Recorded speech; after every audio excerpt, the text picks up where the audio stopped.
পড়ছিলাম আমার বোবা ফুল, কলমে তৃপ্তি এহসান নওরা। পর্ব সংখ্যা 55 এর শেষার্ধ। থেকে থেকে বন্য প্রাণীদের আত্মা কাঁপানো ডাক ভেসে আসছে, অথচ কোনো প্রাণীর অস্তিত্ব মাত্র নেই। চকচকে আধার কক্ষ, কুচকুচে কালো কাচ ঘেরা চার দেয়াল। দেয়ালের স্ক্রিনে ধূসর কালো মণির চারটি চোখ একত্রে মেলে আছে। দৃশ্যটি দেখতে যেমন আকর্ষণীয়, তেমনি গা শিউরে ওঠা। চোখের গহীনে রেটিনায় ইংরেজি অক্ষরে দুটি শব্দ, আই গ্যাং। প্রাণের ভয়ে হিম ধরে আসা অসার দেহ, বা চোখে কোনো রকম রক্ত বন্ধ হওয়ার উপযোগী ব্যান্ডেজ, তবু লাল তরল ছুঁয়ে ছুঁয়ে পড়ছে। নাক থেকে রক্তের রেখা ঠোঁটের কোণ বেয়ে থুতনির তলদেশে গিয়ে ঠেকেছে। দাঁতের গোড়া প্রায় নড়বড়ে। এমন নিষ্ঠুর যন্ত্রণার সহ্য ক্ষমতা লোপ পেয়ে জ্ঞান হারিয়েছিল সজীব। পুনরায় জাগ্রত করার আয়োজন চলল। অতঃপর নিভু নিভু প্রদীপের মতো ক্ষীণ শক্তিতে ফের ডান চোখ মেলে, যদিও মেলতে সে চায়নি, বাধ্য করা হয়েছে। ডান চোখটা এখনো অক্ষত। কারণ আছে, বারণ সত্ত্বেও যেই হাত ফুলের দিকে বাড়ানোর দুঃসাহস দেখিয়েছে, সেই হাতের কেমন পরিণতি হবে সেটা তো নিজ চোখে দেখতে হবে, নয়তো মজা আসবে না। বর্ণর চোখ দুটো ভয়ানক রক্তিম। সজীবের সামনে চেয়ারে বসে আছে, এক দৃষ্টি তার দিকে চেয়ে। চাহনি কেমন অদ্ভুত, প্রাণ ছলকে ওঠা দৃষ্টিপাত। ক্ষণে ক্ষণে ঘাড় চুলকে কি যেন বিড়বিড় করছে। অস্থির হাত দুটো মাথায় চালিয়ে চুল খামছে ধরছে। সজীব নিঃশ্বাসটাও নিচ্ছে অত্যন্ত ধীরে, শব্দ যেন আশেপাশে ছড়িয়ে না পড়ে। কেননা সামনে থাকা হিংস্র মানব বলে দিয়েছে, তার একটা ও শব্দ যদি আশফিয়ান বর্ণর কানে পৌঁছায়, তবে শ্বাস ছাড়ার জন্য নলিটা আর থাকবে না। প্রাণের ভয় কার না থাকে, যত দুঃখ হোক, হোক যত অসহ্যকর যন্ত্রণা। দাঁতে দাঁত চেপে নিশ্চুপ হেলে রয় ছেলেটা। ক্ষমা চেয়েছে নিজের ভুলের, পায়ে পর্যন্ত পড়ে নিয়েছিল, কিন্তু সে যে বড্ড দেরি করে ফেলেছে। ফসফরাস, একটি রাসায়নিক মৌল, প্রতীক পি, পারমাণবিক সংখ্যা 15, অত্যন্ত ধার্য এবং বিষাক্ত। কক্ষের এদিক থেকে হিড়হিড়ে বাতাস বয়ে আসছে। অন্ধকারে এর সঠিক উৎস খুঁজে পাওয়া যায়। হাওয়ার মুখোমুখি করে সাদা দেখতে অধাতব পদার্থগুলো সজীবের হাতে ছোঁয়াতেই আগুনে পোড়ার মতো ধোঁয়া উঠে ঝলসাতে শুরু করে। খানিক পর সে কি যন্ত্রণা! গলাকাটা মুরগির মতো ছটফট করে উঠল ছেলেটা। অস্ফুট স্বরে গঙিয়ে ওঠে একটু বাঁচার তৃষ্ণায়। ছুটে পালাতে চায়, কিন্তু শক্তির সামর্থ্য সাহস কোনোটিই আর বেঁচে নেই। তার আর্তনাদ চিৎকার ঘন জঙ্গলের মধ্যবর্তী দুতলা ভুতুড়ে বাড়িটির নিচের তলায়, যেটা মাটির নিচে অবস্থিত, তার সাউন্ড প্রুফ চার দেয়ালেই আবদ্ধ রইল। সাক্ষী রইল কজরা নির্দয় পাষণ্ড চোখ। তাদের একজন দেশের জনপ্রিয় সঙ্গীত শিল্পী আশফিয়ান বর্ণ। বর্ণ শীতল চোখে চেয়ে থাকে। সজীবকে তরপাতে দেখে চক্ষু দীপ্তে মেটাচ্ছে। ওর ওর অপরাধ। তড়াক করে পিছু ফিরল বর্ণ। কি ধারালো তরবারির মতো ক্ষুরধার চাহনি। আচমকা হাসি ফুটে উঠল অধর কোণে। কদম বাড়াতেই সামরিক বাহিনীর মতো শটান দাঁড়িয়ে থাকা ছজন কালো পোশাকধারী দুভাগ হয়ে মাঝে পথ করে দিল। বর্ণ এগিয়ে যায়। কিছু দূরেই প্রায় অর্ধমৃত শরীর নিয়ে আরও একটি অস্তিত্ব টিকে আছে এই বন্ধ কক্ষে। মাথা উঁচানোর শক্তি হারিয়েছে বিধায় টেবিলে মাথা এলিয়ে রেখেছে। দৃষ্টি অদূরে যন্ত্রণাকাতর ছটফট করতে থাকা সজীবের দিকে। প্রায় অনেকক্ষণ ধরে চোখের সামনে পাশাপাশি নির্যাতন প্রত্যক্ষ করে ঢোক গিলে প্রশ্নটি করেই ফেলল। হাতের গ্লাভস খুলে এগিয়ে দিতেই একজন সেগুলো নিয়ে নিল। বর্ণ ঠোঁট বাঁকিয়ে হেসে টেবিলের দুহাত ভর করে ঈষৎ ঝুঁকে গেল। ধূর্ত গলায় বলল টেনে টেনে, জোসেফ জোয়ারদার, ওর অপরাধ খানিকটা তোর দ্বার প্রান্তে। বারবার প্রতিবার এই পৃথিবীর মানুষকে বোঝাতে বোঝাতে আমি বিরক্ত। যেটা আমার সেটা শুধু আমারই। দ্বিতীয় কেউ ফুলেও চোখ তুলে তাকালে চোখ উপড়ে নেব, হাত বাড়ালে ঝলসে দেব। আর এই দুটোর দুঃসাহস দেখানোর বিনিময়ে বুক ছেড়ে কলিজাটা হাতে নিয়ে দেখব। ছোক ছোক শব্দ তুলল বুচু ঠোঁটে। টেবিলের বাঁ দিকটা তাকায়। সেদিনের সেই স্মাইলি বলটা স্থান পেয়েছে, এটা সেই বল। জোসেফের মাথায় পিস্তল ঠেকিয়ে একজন গার্ড বিশ্বাসঘাতকের উপর বিশ্বাসঘাতকতা করে বর্ণর কবজা থেকে নিয়ে যাওয়ার পর যেটা ছুঁড়ে গিয়েছিল তার জন্য। অবশ্য বেশি দূর পালাতে পারেনি, এতই বুঝে সহজ ছিল।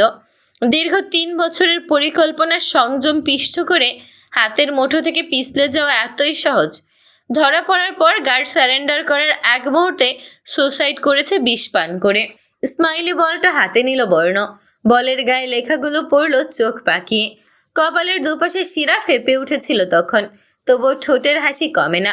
যে কোনো পরিস্থিতিতে আশফায়ান বর্ণ ঠোঁটের কোণে বাঁকা হাসি ফুটিয়ে তুলতে বেশ পটু। বলটা ফ্লোরে ছুটতেই বাড়ি খেয়ে পুনরায় বর্ণর হাতের দিকে প্রত্যাবর্তন হয়। বর্ণ সেটা ক্যাচ করে নিল। জোসেফ দুর্বল কণ্ঠে বলে, আমায় কখন মারবি? যেদিন হায়াতের খাতায় তোর শেষ দিন লিখে রেখেছে স্বয়ং সৃষ্টিকর্তা। ও উছিলা নিশ্চয়ই তুই। There is no doubt about it. Yeah, that's for sure. মেরে ফেল আমায়। তুই যার নাম জানতে চাস তা কখনোই আমি বলবো না। সেদিন বলেছিলাম এই নরক যন্ত্রণাখানা গড়ে তুলতে আমার 4টি বছরের ধৈর্য ক্ষয় হয়েছে। তোর পাওয়ার কনসার্ট করে নিজের হাত করতে আরও 1 বছর। কাউকে ভালোবেসে আজও আশিক হয়ে ঘুরছি। আনফর্চুনেটলি ফিডব্যাক নেগেটিভ, তবুও হাল ছাড়ছি না। ছ্যা, ভাব একটাবার কতটা ধৈর্যশীল আমি। তোর ধৈর্যশীলতার গুণগান আমাকে শোনানোর রিজন? কৈফত চাস? এটা আমার রাজ্য। যখন যা খুশি বলবো, এক্সপ্লেন করব না। হয় বুঝে নে, নয়তো সঠিক সময়ের অপেক্ষা কর জোয়ারদার। পরবর্তী 1 মিনিটের মধ্যেই কারেন্ট শক দেওয়া হয় তাকে। জোসেফ ঢলে পড়ে রয় ওভাবেই। রুখে দাঁড়াতে শক্তি নেই। এর অর্থ এমন যন্ত্রণা নিতে নিতে যেদিন শরীর হার মেনে নেবে, কণ্ঠনালী শুকিয়ে চৌচির হবে, প্রাণ পাখি চিরদিনের জন্য উড়ে যাওয়ার জোগাড় হবে, সেদিন নিশ্চয়ই সে মুখ খুলবে। বর্ণ যা ইনফরমেশন চায় সব হড়হড় করে বলেও দেবে। আর আশফায়ান বর্ণ ততদিন পর্যন্ত ধৈর্য ধরে অপেক্ষা করবে। কিছু কিছু ক্ষেত্রে সে যেমন অধৈর্য উগ্র, তেমনি আবার কিছু ক্ষেত্রে ধৈর্য ধরতে প্রচণ্ড ভালোবাসে। ওই যে বলে, সবুরে মেওয়া ফলে। সুখ, এই সুখ। তোফার ঘুম ঘুম শট। সুখ চমকে ওঠে। তড়িঘড়ি চোখ মুছে বেলকনি থেকে রুমে প্রবেশ করে। দ্বার অল্প ভিড়িয়ে রাখা, অনুমতি ব্যতীত প্রবেশ নিষেধ। সুতরাং তোফা বাহিরে দাঁড়িয়ে ঘুমিয়ে নুয়ে পড়তে চাইছে সুখ। সুখ এগিয়ে আসতেই বলল, তোকে রাত জাগতে নিষেধ করেছে, ঘুমিয়ে যা। বিহব্বল চেয়ে থাকে সুখ। এরপর জানতে চায় ইশারায় কে বারণ করেছে। কি আবার? তোর প্রাণের হাজবেন্ড। বুক ধুকপুক করে ওঠে অচিরেই। বলার মতো কিছু পেল না। ঢোক গিলে অন্যত্র নজর সরিয়ে নেয়। হাজবেন্ড অর্থ স্বামী, সৃষ্টিকর্তার পর মানুষের মধ্যে যার আসন সকলের শীর্ষে। তোফা বলল, কত মহান তোর হাজবেন্ড। দিনরাত রবের দরবারে শুকরিয়া আদায় করা উচিত তোর। মুখে স্পষ্ট অসন্তোষ। সুখ ভ্রুকুটি করে প্রশ্নাতীত তাকায়। সে ফের বলল দাঁতে দাঁত চেপে, আমার সুন্দর স্বপ্ন মজার ঘুম ভাঙিয়ে তোকে ঘুম পাড়ানি গান শোনাতে পাঠিয়েছে রে ভাইয়া। সবই কপাল। অজান্তেই ঠোঁটের কোণে হাসি ফুটে সুখের।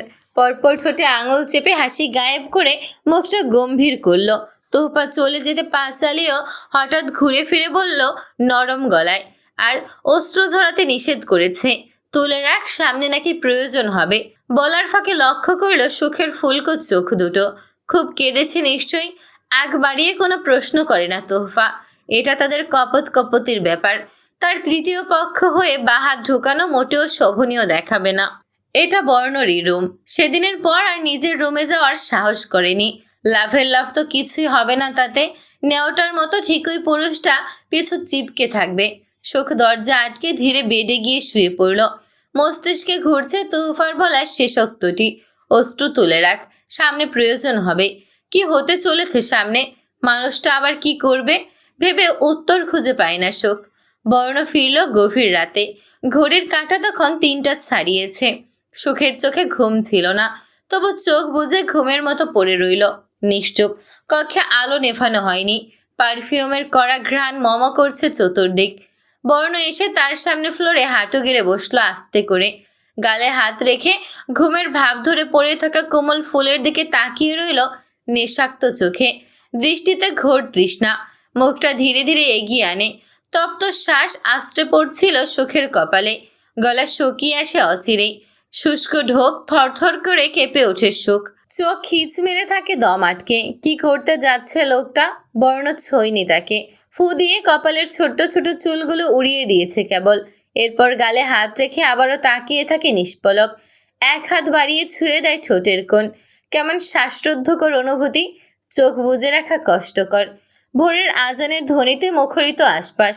টুপ করে কপাল বেয়ে চোখের কর্নিশে 1 বিন্দু তরলের উদয় হলো। বর্ণ চোখ মেলল হুট করেই। বেড়ে হাত রেখে সেই হাতে মাথা ঠেকিয়ে ঘুমিয়েছিল ফুলকে দেখতে দেখতেই।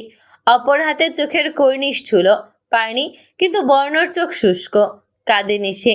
তবে ঠোঁট কামড়ে সামনে তীক্ষ্ণ দৃষ্টি নিক্ষেপ করল। সুখের চোখ বন্ধ, অথচ পাপড়ি ভেজা। প্রায় অনেকক্ষণ চেয়ে থাকার মাঝে বর্ণ আচমকা ঠোঁট বাঁকিয়ে হাসে।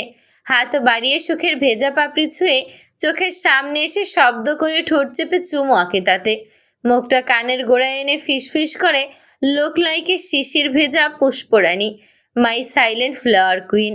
বন্ধরত চোখের পাতা কাঁপছে সুখের। ঠোঁট এক পেশে চেয়ে থাকে বর্ণ একটানা।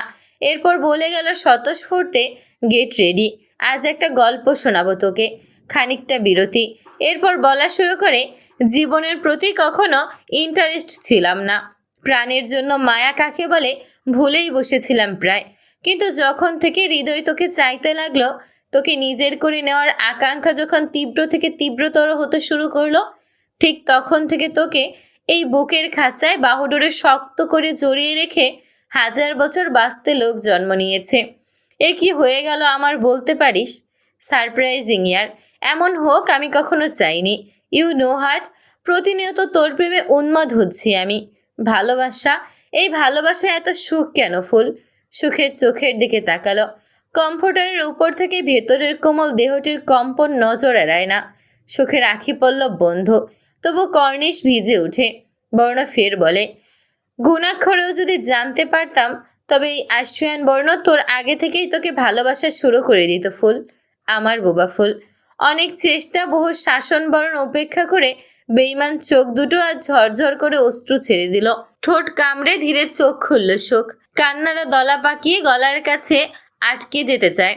শোয়া থেকে উঠে বসে দুহাতে মুখ ঢেকে বর্ণর দিকে চেয়ে হুপিয়ে উঠল। বর্ণ চেয়ে থাকে নিরলস। নিঃশব্দে হাত বাড়িয়ে চোখ মুছে দিতে গেলে ঝট করে সুখ ধরে ফেলল। ছুঁড়ে ফেলল না হাতটা, বরং নিজের দুহাতে আঁকড়ে ধরে ঠোঁটের নিকটে এনে চেপে ধরল অনেকক্ষণ। এরপর